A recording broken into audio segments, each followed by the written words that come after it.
Good evening, everybody. Those of you who have joined us so far.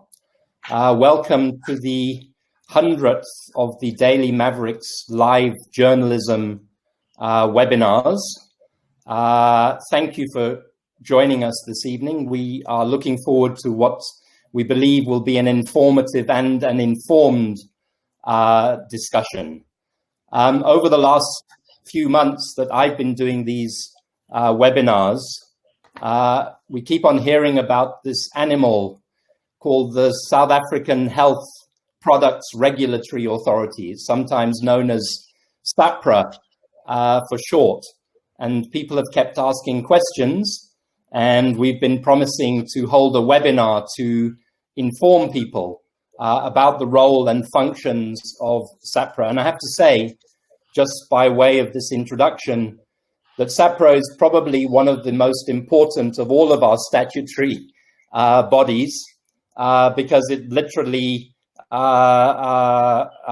impacts on the lives of everybody in this country through its role in regulation of medicines, and therefore obviously plays a critical role in ensuring that everybody has a right of access to healthcare services and that people are able to access healthcare services and medicines safety and certain of their quality. So to tell us about SAPHRA, we could not have two better people. We have the two women in the hot seat of SAPHRA with us this evening. And I'm going to introduce them both very quickly. The first is Dr. Boitumelo. She prefers to be called Tumi, Semete-Makokotlela, who is the Chief Executive Officer of SAPHRA. Welcome, Tumi. Tumi has a PhD in biochemistry. She has a Master of Science, and she has been the CEO of SAPHRA since January 2020. So she came just in time to catch the COVID-19 pandemic and all the challenges that it has brought to SAPHRA. And the second of our guests this evening is involved in medicine regulation. She is the director of the WITS Reproductive Health and HIV Institute. She's an honorary professor at London School of Hygiene and Tropical Medicine. So I think between Tumi and Professor Helen Rees, we could not have two better people to talk to us this evening about the role of SAPHRA and its functions. So before I kick off, I'm just going to say a little bit about the structure of this evening's webinar. I'm going to ask Tumi and Helen, first of all, just to talk about what is SAPHRA, to lay the foundation for this discussion. What it is, what it does, what it doesn't do, and so on. And after we've had that foundation, then we're going to move into some of the specific issues that people have raised previously about SAPHRA. We're going to talk about vaccines. We're going to talk about Ivermectin. We're going to even talk about cannabis if we get that far in the course of this evening. But I hope that by the end of this evening, everybody will have a very, very clear understanding of just how important this body is, but more importantly, a better understanding about how it works. So thank you for joining us. And I'm going to turn over now to Tumi, Dr. Tumi, to kick off this evening's discussion with 7 minutes on the functions and role of SAPHRA. Thank you very much, Tumi. Over to you. Thanks, Mark. And again, thanks to the listeners. We look forward to this evening. I'm going to share my presentation, and I hope that you can see it. If not, I'll have the technical team assist us. So briefly, just to share, and as Mark said, I mean, we're quite an important regulatory authority in the country. We operate with transparency and be fair in executing our role as a regulator. Another important act is the Hazardous Substances Act of 1973. The mandate of SAPHRA, Mark made reference to the Medicines Control Council. When SAPHRA was established, its mandate expanded to include radiation control, which speaks to those medical devices that emit radioactive material. It also was expanded to include the area of complementary medicine. So the Hazardous Substances Act is an important act that enables us to then execute this function as our mandate has been expanded. Now, in this mandate that has been expanded, I guess the question would be, what do we do and where do we then start? Quite important is that we start right at the beginning, wherein we have regulatory oversight over all the clinical trials that are conducted in the country. These would be clinical trials that are evaluating medicines, medical devices, biologicals, including vaccines, etc. So our role in evaluating and monitoring all the health products, and not only human health products, as well as animal health products. Our role is to evaluate and monitor these. Another area where we have regulatory oversight speaks to all the allopathic medicines. So these are the general medicines that one would purchase, either over the counter or get a prescription. In addition, we have medicines that are referred to as complementary medicines. Again, these are medicines that fall within our ambit, and we also have a regulatory oversight of this. And as I've indicated, the area of medical devices is another area that we oversee. Our role does not only end with evaluating and monitoring. We play quite an important role to ensure that every single health product available in the country is safe, it's a quality health product, and that it is efficacious. And for the devices, that they're devices that perform the function as it's stated in the information leaflet. Also very important around the element of quality is to ensure that all the clinical trials that are conducted, all the manufacturing that is conducted in the country, the wholesaling and the distribution, that entire value chain, that we inspect the facilities where this work is ongoing. And it speaks very much to this element of ensuring that we've got quality health products.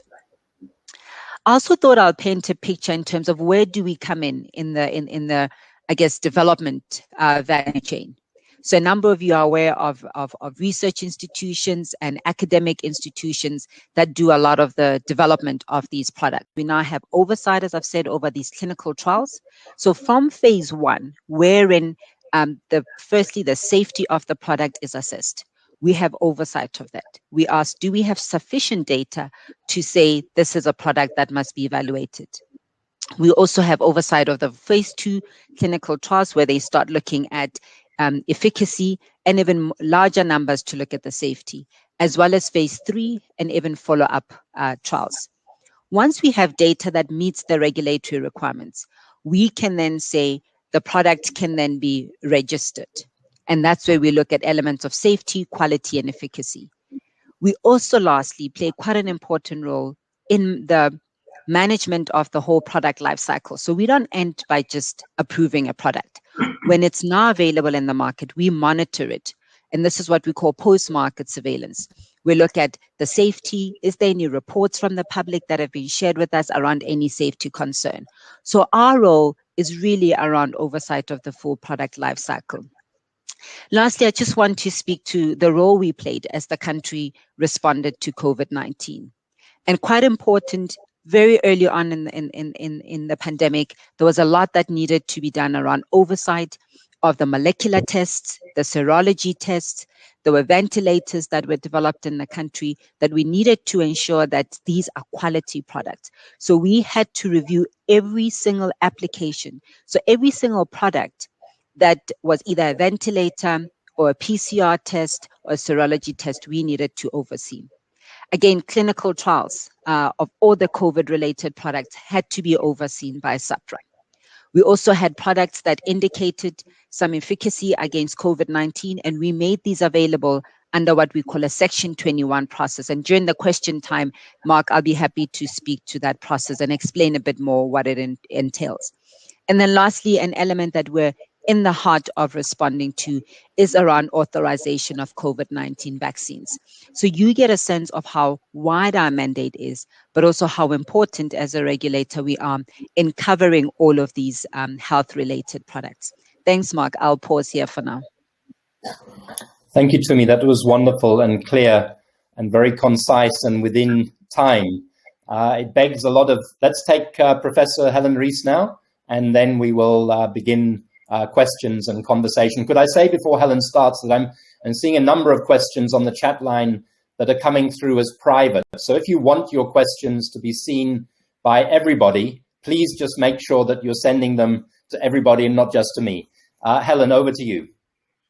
Well, thank you very much, Mark, and thank you for arranging this seminar. So I'll build on what Tumi has already said, but I'll go less around the legislative and more around what people experience. I mean, the first thing to say is that at the moment, South Africa remains very fortunate, because if you go into a pharmacy and you see all the medicines on the shelves, the medicines that are prescribed, you can be pretty sure that those are safe medicines, that what is said on the bottle to be in it is in it. What is claimed about how it's meant to work or what it's meant to do is indeed what it does. And that it hasn't got any impurities in it that are going to harm you. Similarly, you go in for an operation, you're asleep. There'll be all sorts of things given to you in the way of anesthetics, in the way of IV drugs, all sorts of things will be given to you. And you go in, hopefully not anxious that those things are going to be problematic, that you go in with confidence. You might be anxious about your operation, but not about the medicines during the operation, before the operation, or after the operation. And now, as Tumi said, we're also looking at complementary medicines and medical devices, so the remit is huge. But the reliance and the confidence that the public need to have in health products across the board is really, really profound. And it's one of the most important pillars of our health system. Because without medicines, without access to medicines, much of what we want to do as clinicians just simply won't happen.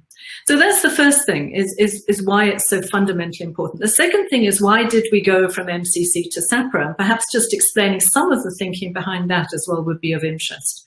So the Medicines Control Council actually was sort of had a foot as a regulator, but also was part of the Department of Health. And the council in those days, this is after 94, really took all the health and make it more independent. One of the sort of key things for regulatory authorities worldwide is a level of independence when they take decisions about when they register things, when they approve clinical trials, when they register an emergency use vaccine, that they're doing it independently. Now, why is that important?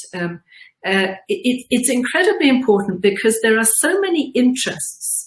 If you take, just say, a medicine, an antibiotic, there's a manufacturer, there's often an applicant, there's the public.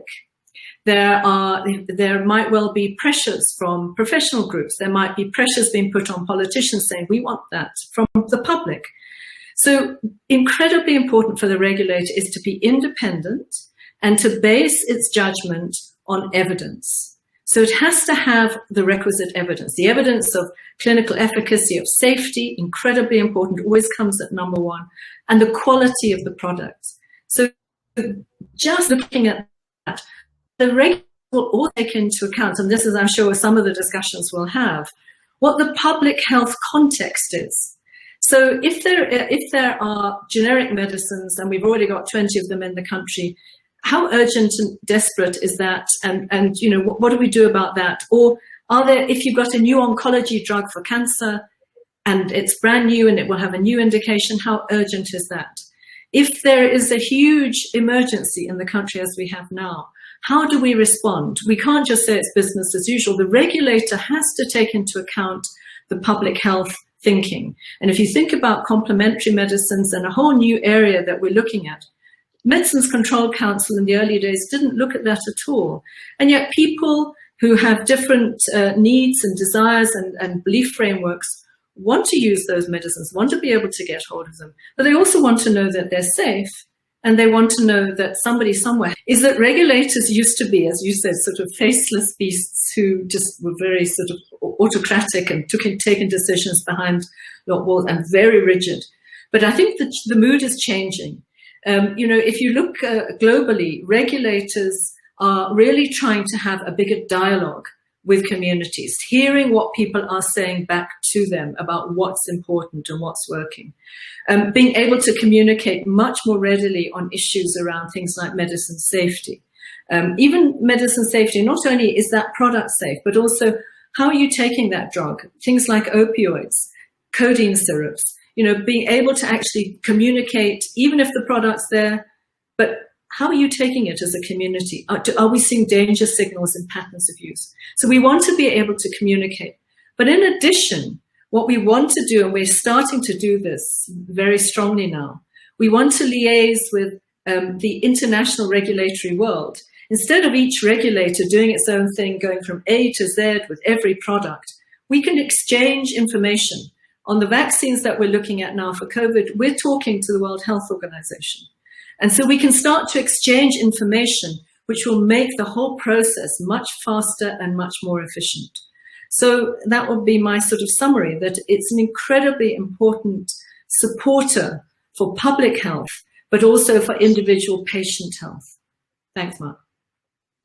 Thank you very much, Helen. And I think you picked up a couple of questions that are already appearing in the chat. For example, there was one question saying, why does it take so long, and why can't we just act on an approval by the FDA or by the European Medicines Agency? You may want to comment further on that, but also this question of independence. And let me, before I come back to Tumi in a minute, you're the chairperson of SAPHRA. Can you assure us that you're not in the pockets of big pharma? For example, there's a question from Nati and Blabla. How does SAPHRA balance its regulatory mandate against patient needs to ensure that access is not only based on companies who can afford registering a compound that makes money? So will you just expand a little bit more, Helen, on this independence thing, particularly with relation to the companies themselves who stand to gain from getting drugs registered? Well, it's incredibly important. I mean, I think if you are members of SAPHRA in the executive, the team in SAPHRA, or you ask members of the board, who's the person, who are you primarily, number one, there to serve? And the people you're there to serve is the public. It's the individual patient. That's the first priority. Are there lots of stakeholders? Indeed, they are. And of course, the pharmaceutical industry is an important stakeholder. And we desperately want the pharmaceutical industry. You want an ethical pharmaceutical industry. But it's in everyone's interest that the regulator is seen as independent. Right down to say, if me as the board chair says, well, I think it's okay for me to go and have a meal with that company, then why that company? Why would I do that and not every other company? So the industry knows long since that I won't go and have a meal with anyone, because I can't have a meal with one group and not with anyone. I don't go to anybody. And the conflict of interest thing is incredibly, incredibly important. And for industry itself to see you as independent and an honest broker for everyone is also incredibly important. One of the things that we've now put a big emphasis on is conflict of interest. So all the board members, the staff, all have to have a declaration, an annual declaration before every meeting. Everyone is asked if there is a particular conflict. If there is, then the chair would have a discussion and see whether that conflict would preclude them completely, et cetera, et cetera. So that is what I would say to that, is that we want to increase that side of things because it's good from a public health perspective, it's good from an economic perspective. But the regulator has to be absolutely an honest broker and totally independent. Thanks, Helen. That's a very important answer. Tumi, I'm going to switch to you now. You know, there's a few questions that keep on cropping up. It takes too long for the SAPRA to register medicines. Why, if a drug is registered by the FDA, can't it be registered tomorrow by SAPRA? I'm seeing SAPRA as Helen and Tumi in front of us, but will you give us a sense of what the machine behind you looks like as well, and how you take decisions, but also, Tumi, an honest reflection on whether you have the resources and the budget that's needed to do such an important job. So, over to you, Tumi. And while people are listening to this, I'm seeing the questions about ivermectin. I'm seeing the questions about vaccines. I assure you we are getting there. But first of all, I want everybody to understand the basics of SAPRA before we come to these specific issues. So to me, yes. No, thank you. Thanks for these questions, Mark. One point that Helen mentioned is around why we, transitioned from MCC to SAPRA. I mean, there's a whole new set of regulatory re-engineered processes that we're implementing now at SAPRA that didn't exist in the past. I mean, there's a question I see around reliance. This is something that we never implemented in the past. And while we, are still grappling with it, like many other regulators are, and we are optimizing that process, there are mechanisms that are now available to us as a regulator to be implementing and saying, how do we reduce these timeframes? I think it is important, and we've had feedback from some of the applicants that in the last 2 years or so have seen a significant improvement of our timeframes, and it speaks to these re-engineered processes that we've started to implement. So we may not get it all correct now, but we definitely, I think, are heading to the right direction. Quite important also around reliance is, while we rely on work done by other regulators, we still have the independence and the autonomy to make our own decisions as a regulator. So there are instances where we've reviewed those recommendations and either we've agreed with them and we've then progressed with that. And so that is definitely a mechanism that we're applying, and we're optimizing as we go along. And we also are aware of the impact of these lengthy timeframes on the broader health sector, that the public do need to access these products as they become available. And hence we've committed to reducing these timeframes.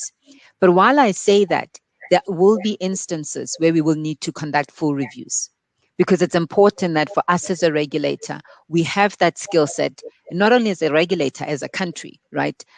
So there are instances where we will be doing these full reviews.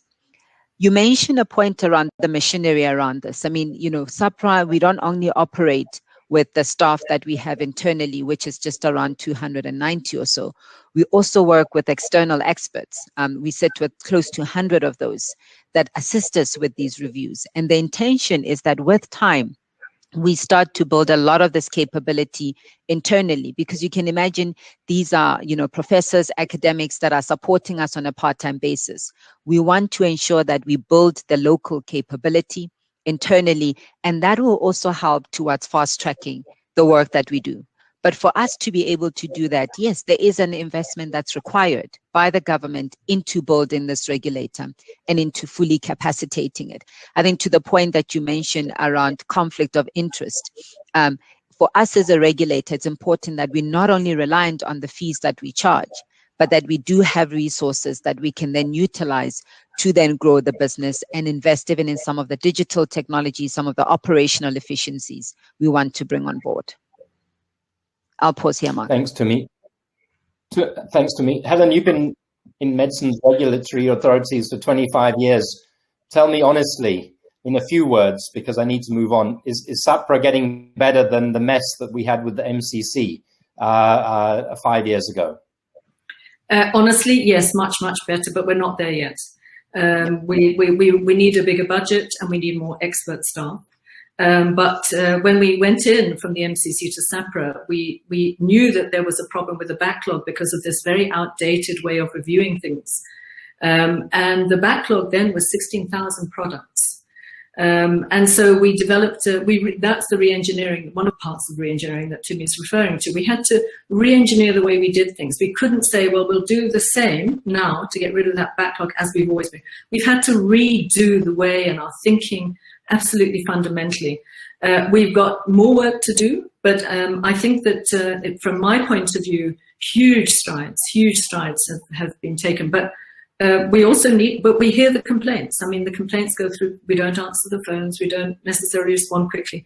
We hear those complaints, we have to respond to those. Thanks. And I was going to say, there's too many questions for me to present all the questions that are on the chat line, but we will give you those questions after, because I think they, some of them are complaints, some of them are people saying too slow, I didn't get a response, what's going on, we need more transparency, et cetera, which I'm sure you'll take seriously. The last of my general questions before I move on to vaccines and ivermectin is this. I think, Tumi, you mentioned SAPRA must consider safety, it must consider efficacy, it must consider quality. And you also mentioned this thing called a Section 21 authorization, which we hear a lot about. I'd like you, Tumi, to explain what a Section 21 authorization is, but I'd also like you to both say, do you consider affordability of medicines? Because, sometimes you have medicines which are massively expensive, like cancer medicines, and are beyond the reach of 95% of the population in our country. But there's a generic that costs sometimes 1/10 of the price, but can't be allowed in South Africa because of patent laws, etc. What do you do when somebody says, can I have a Section 21 authorization for a generic cancer medicine that is proven to work and be effective, etc., but it's just really a question of cost? To me, to you first, and then to Helen on that. I know these are both big questions, and I'm going to have to ask you to be fairly short on them, but please do your best. Sure. No, thank you. Let me start by explaining what Section 21 is. So Section 21 is a mechanism within the Act that enables us to authorize products that are not registered in the country and make them available on specific quantities to specific, patients or individuals, and we must get reporting on those because they're not registered in the country. So that's what that mechanism enabled, and you make mention of some of the types of products that we would authorize.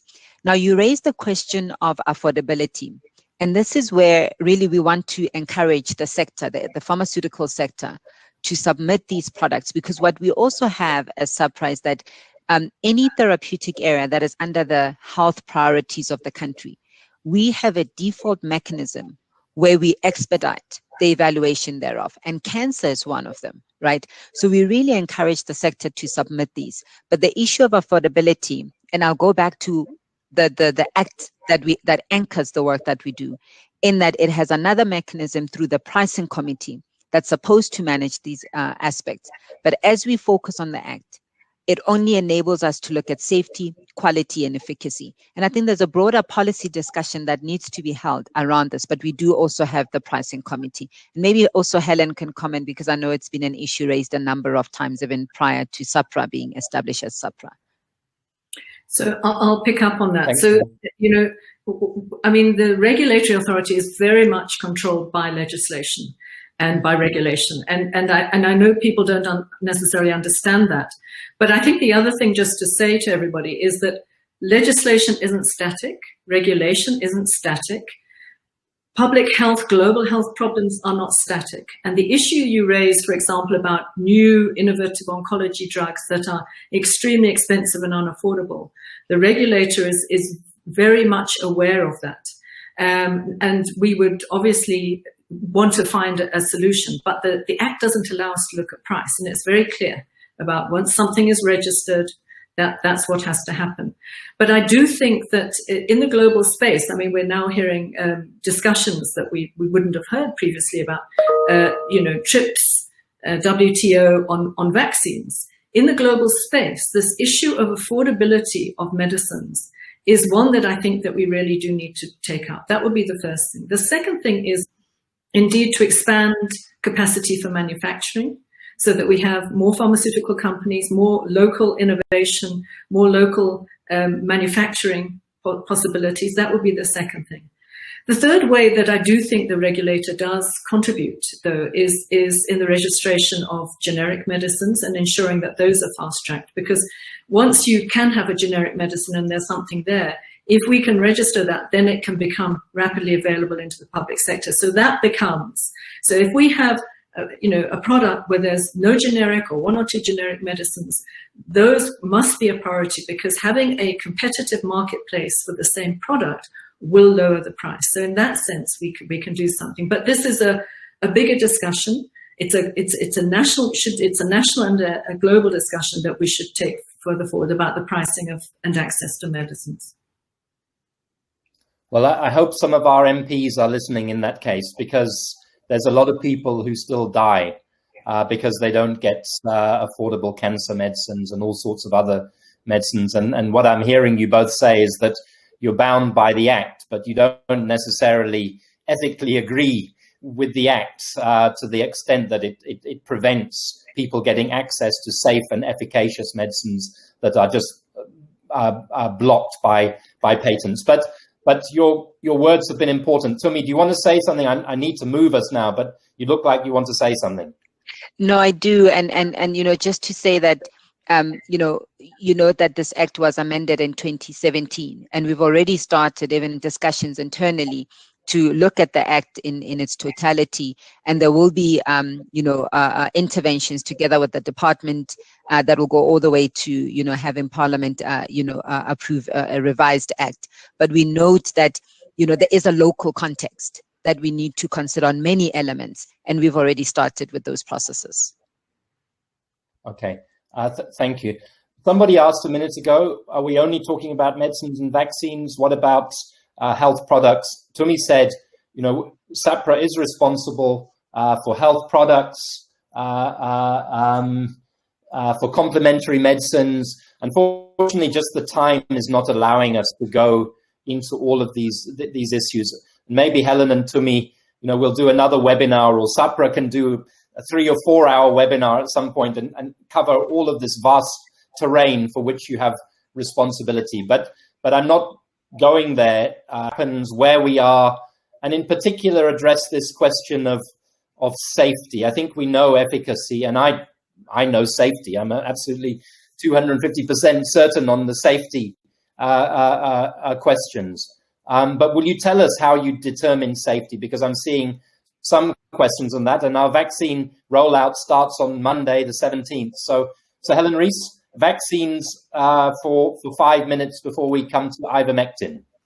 Right. So vaccines generally these are biological products. So the way they're evaluated isn't the same as a simple molecule for, say, paracetamol. That you have different expertise and different external experts are brought into the mix. Manufacturing is much more complex.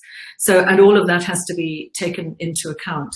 So when we look at a vaccine dossier, in terms of the product itself, we will look at preclinical data, which is what have we found out from the laboratory. Then we'll look at animal data. What have we found out from animal models? And those animal models will be different for each vaccine and each pathogen. And then we'll look at the clinical trial data, the early clinical trial data, the phase 1, phase 2, that tells us safety, immunogenicity, how does it stimulate the immune system? And then moving to these much, much larger that we've seen in vaccine trials, tens of thousands, 40,000, 30,000 people participating, where we say, does this vaccine work? And all of that data, importantly, for all of those aspects, including animal studies as well, we look at safety. So if you take something like reproduction, there are animal models where we'll look at, is this safe in an animal model of reproduction? And then of what we think might happen in a human model. But safety is absolutely critical. Any clinical trialist will tell you that the safety reporting is absolutely clearly defined, the timelines for safety reporting, the types of serious adverse events or adverse events are defined into different bands, and they have to report should there be a safety signal. So when we register a product, we will have taken into account any safety signals, and we will say, does this look like it's a safe product? Now with vaccines, the difference in terms of safety is that you might well get, I think many people will know, many people have had a flu jab now, you can get a sore arm, you can get symptoms, within 24 hours of flu-like symptoms, etc. So a lot of vaccines will have minor side effects that people will experience, and we can warn people about those. But what we're looking for with vaccines, especially new vaccines and especially with new technologies, are there unusual, atypical, rare events that we will only see when we roll out these vaccines at a population level? And what we saw with the AstraZeneca vaccine, the report from the FDA, was that there were 6 cases of this very rare thrombotic condition out of 6 points. Now is one of the advantages, there weren't many, but one of them, from having the rich countries roll out the vaccines first, is that their monitoring systems are very good. And so we are able to see it with a lot of detail about safety signals. If there is a safety signal, you then have to ask the next question. Is this just what happens in a population of 6-7 million who I've rolled this out to now? If I just watched any 6-7 million people without a vaccine for this period of time, would I see those same rare events? So is that what's happening? I'm just seeing what happens in a large population of people? Or is it possibly causal? Could there be a link between that rare event and this vaccine? And if it is causal, what do we think is causing it? And then you have to ask the next question is, still, even if it's causal, does the benefit of that vaccine outweigh any potential risk? In this case, in terms of thrombosis, one of the models has just suggested this week that the risk of thrombosis from COVID, for example, is 100 times higher than the risk that we've seen with the AstraZeneca and the J&J vaccine. I'll stop there. Tumi might want to comment. Tumi, would you like to add? And will you just tell us, Tumi? I mean, we know. Would you tell us the conditions on which vaccines are registered that we have so far?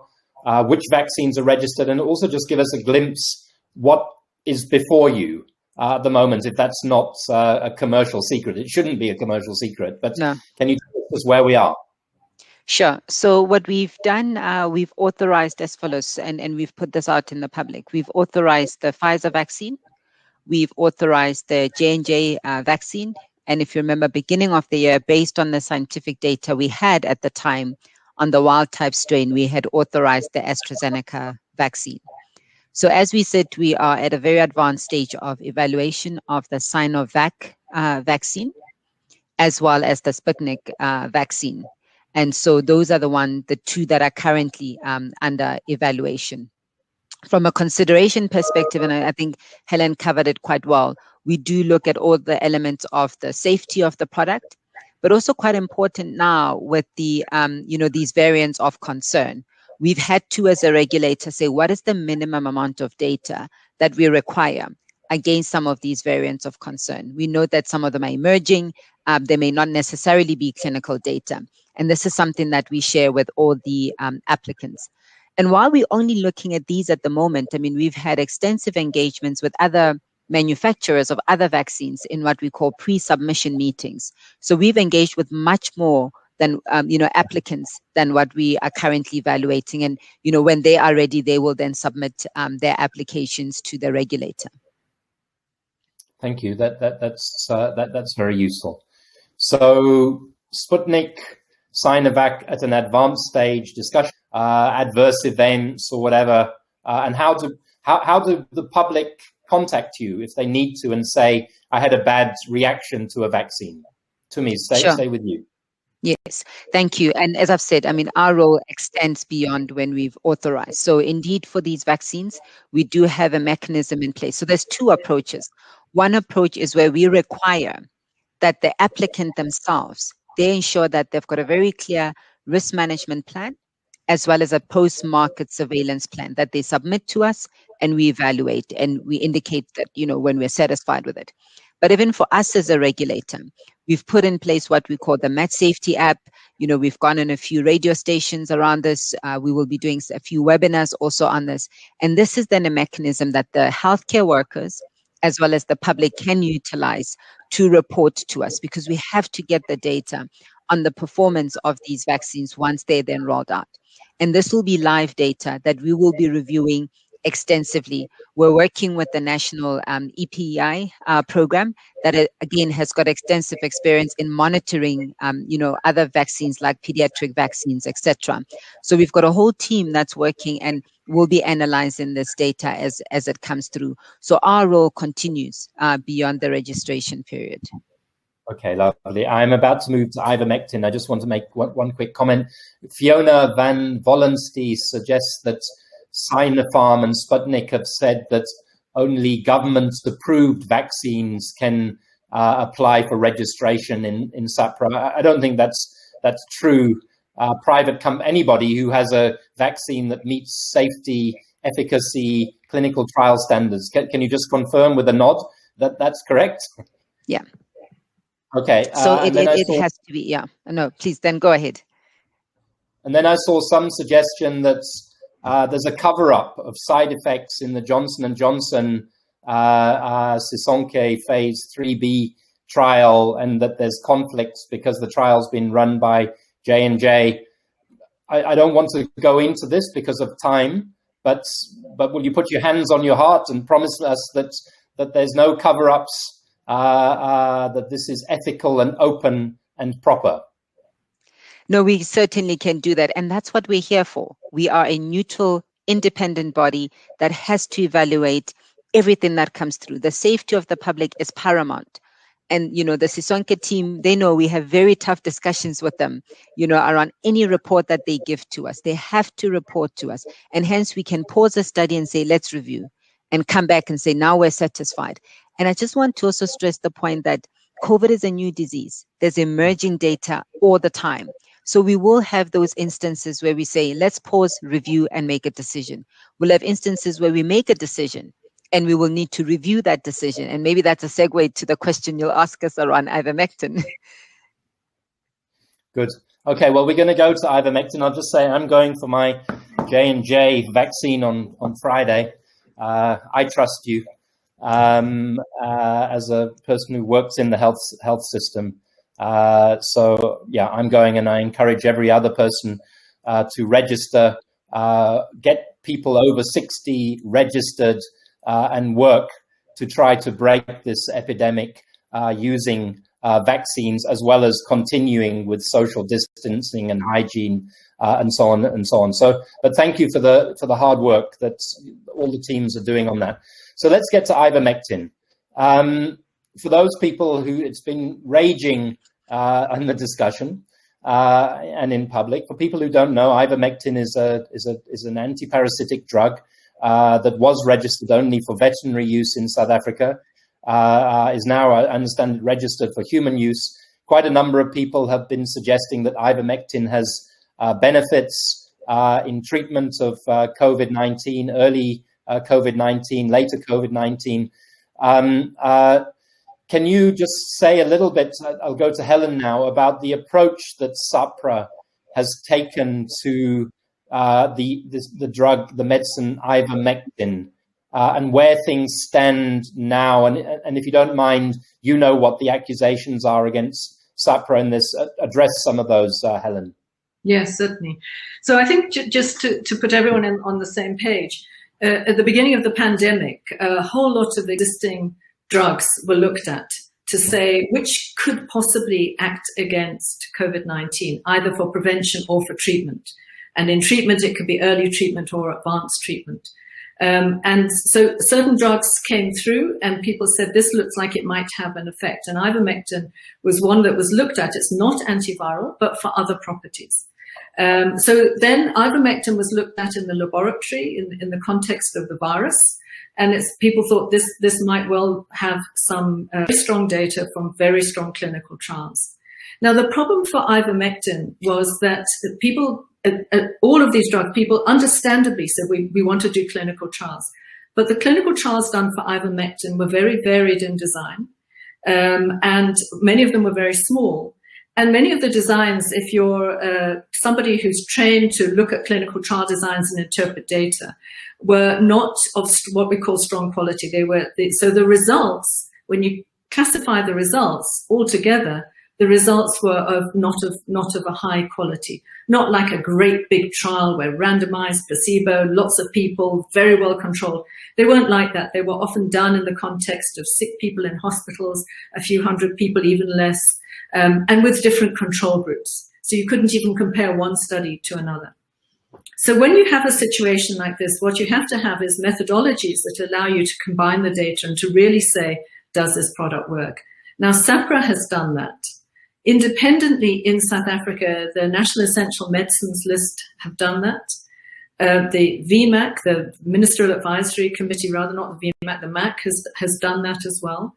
The Infectious Disease Society of South Africa, all independently have done that within South Africa. And internationally, the World Health Organization has also done the same thing. So all of these agencies have had people who are expert in analysis of clinical trial data and interpretation, look at the data and say, does this give us an indication for use, yes or no? And unfortunately for ivermectin, there is just insufficient quality data to say that the product works, either for prevention, for early treatment, or for advanced treatment. There's just insufficient. And if you look at the latest WHO guidance, it's from March, the end of March of this year, it's still saying, what SAPRA is also saying is, we need a properly designed, well-designed, significantly that large enough that it will start to give us definitive answers. And there are some studies that are still ongoing.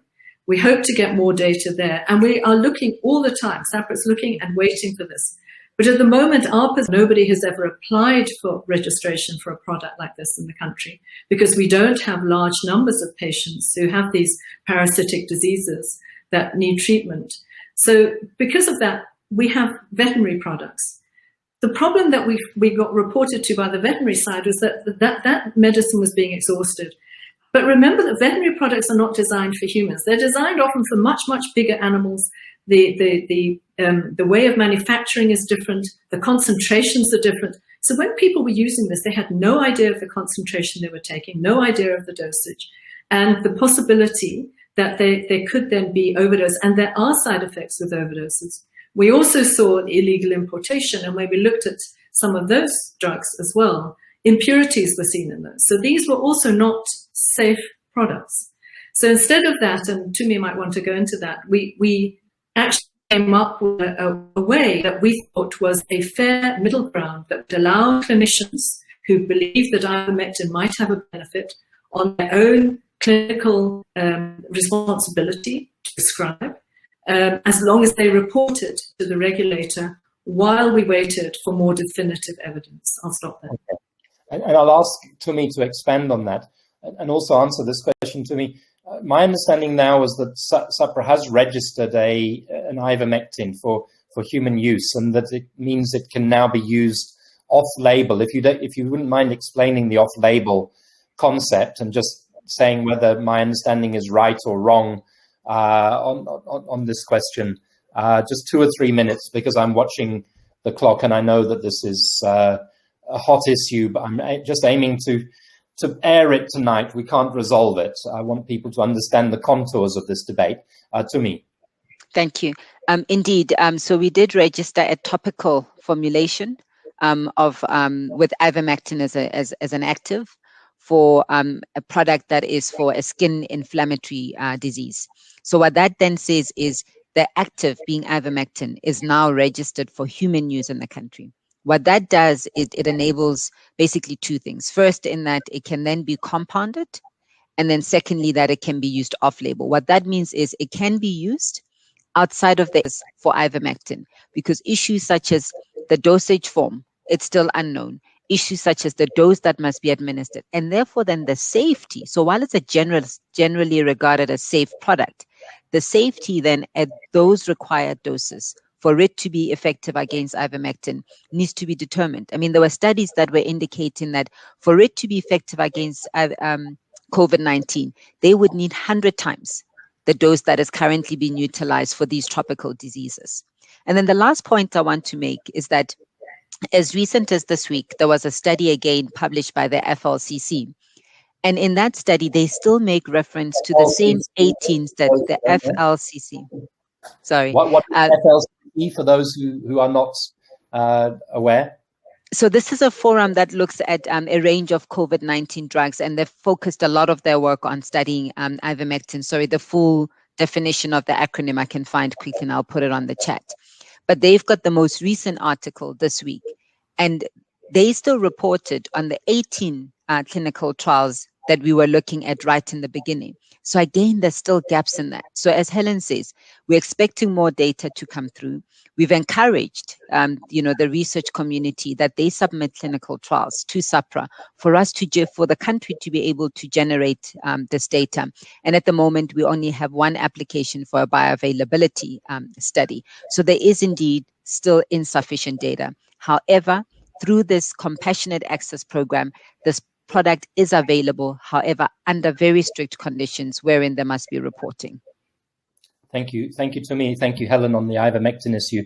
I'll just say, from my perspective on this, that there's some doctors, my personal GP, for example, thinks that ivermectin has something to it. There are other doctors who I know are using it. Some are on here. And there's some people I respect greatly.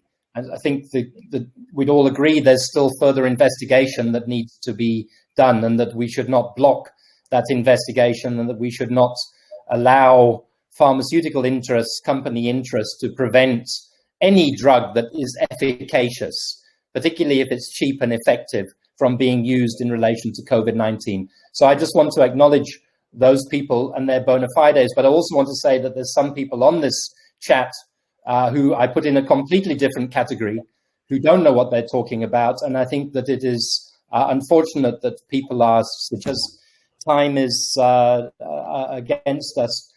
There's been an issue, and I know it's an issue that you faced at SAPRA, and perhaps it extends the brief a little bit. Cannabis, medical use of cannabis. It's now legal. Cannabis is now legal in South Africa by virtue of legislation, the judgment of the Constitutional Court. Yet SAPRA hasn't registered any products, medical products, that have cannabis as a component. Can you just say again what, and perhaps I'll stay with you, to me, what the process is and where things stand there, and why nothing has happened? Sure, thank you. I mean, for us to be able to register a product, we must receive first an application for that, product against a certain condition. So as we speak, a large amount of the applications we're receiving for cannabis are around the permits for exporting the bulk raw material, as well as licensing for this product to be cultivated. We are yet to receive an application with clinical data for its use against a certain condition. And we know that in other jurisdictions, it has been authorized. So we're very much open to that. But we will apply the same principles of safety, quality, and efficacy. In terms of compliance, and we've complied even with the Concord ruling around the rescheduling of both CBD and THC. And, we had recently a webinar around this, and this was well accepted. So I do think that as a regulator, we've been progressive here, and we've been very clear that our mandate when it comes to CBD and THC or cannabis is for those that are used for medicinal purposes. There's a whole range of other stakeholders that are involved in the cannabis value chain. We've run out of time, but any thoughts? You've been watching the chat. I know I'm going to extend perhaps by 2 minutes over time because of the importance of this discussion. I'll go to you, Helen, first, and then to me for any concluding thoughts and comments. So I think the one thing I would say, and it goes to ivermectin, but it's a broader issue. When you have something like a pandemic and people are desperate and we don't have lots of other alternatives, the regulator is extremely understanding of clinicians saying, listen, I'm willing to try this. If there was something else, that's fine, but I'm willing to try this based on limited data. But the regulator, it's a different parameter for us to register. First, people would have to apply. They'd have to have all that evidence, and it's simply not there, and nobody has applied with a product with this indication. So, but listening to what people are saying is very important, which is why we tried to find this middle ground to say veterinary prescribing is not good, but this is good. But the listening to people is important. Listening to what people are saying to us about cannabis is important. But sometimes I think too much is asked of the regulator. Can the regulator solve the national cannabis issues? Can the regulator solve, the regulator has a very distinct role, as Tumi was saying, in the value chain. And we are trying to listen so that we can be as flexible as possible within that role. I know people don't necessarily hear that or see that, but truly we are. But sometimes what needs to happen is that we need a change in policy. You mentioned pricing. That would be one. We need perhaps to modify legislation. This range of what we can do, we must be as flexible and responsive as we possibly can. Thank you very much, Helen. Tumi. Thanks, Mark. And again, thanks for this opportunity. I think my parting comments would be that it is important, the role of the regulator, and it's been highlighted now as we are responding to COVID, is critical. And it's important that it is acknowledged that the regulator makes its decisions based on scientific data. We've got very clear parameters, and that's the only thing that influences us, the scientific information that is available on every single health product. But also, I want to just stress that, we need to ensure that the regulator is adequately supported. I mean, this is one of the countries wherein if you go to, a discam or etc., and you take a product, you never have to question whether it is a safe product, whether it does what it can do. We have been able to curb any counterfeits. We saw some counterfeits with COVID-19. We quickly got on top of that. So there is a confidence that the public needs to have about having a stringent regulator. And we may not always agree on the decisions we make, but at the core of it, it is to ensure that the lives of the people in the Republic are safe. Thank you. Thank you very much, Tumi. Semete-Makokotlela. Thank you, Helen Rees, for your hard work and for being the bosses of an extremely important statutory body upon which literally millions of lives depend. There's so many questions we haven't got to. There was a question asked by Busi Nkosi about children and medicines. Perhaps you'll think about that. Quite a lot of people said if you use local experts, we're available to help with local experts. A number of people appealed for better cooperation with private players in medicine. It remains me to say in the last 2 minutes, thank you to everybody who stayed on the line with us. Thank you to the Solidarity Fund who have paid for sponsored tonight's webinar. Thank you to Nicole Williamson, who always pulls these things off very effectively from behind the scenes and has done this 100 times, and tomorrow it'll be 101 time. But last of all, an appeal to all of you that still remain with us. I see that the minister announced that the third wave is officially here. Protect yourselves. Let's respect our healthcare workers and support our healthcare workers. Again, through another difficult time, let's all of us be as responsible as we possibly can. And please, all of us who are able to and available to vaccinate and help spread the message that vaccines are a crucial, safe and effective aspect of our response to this epidemic. It is a social and individual responsibility that falls upon each and all of us.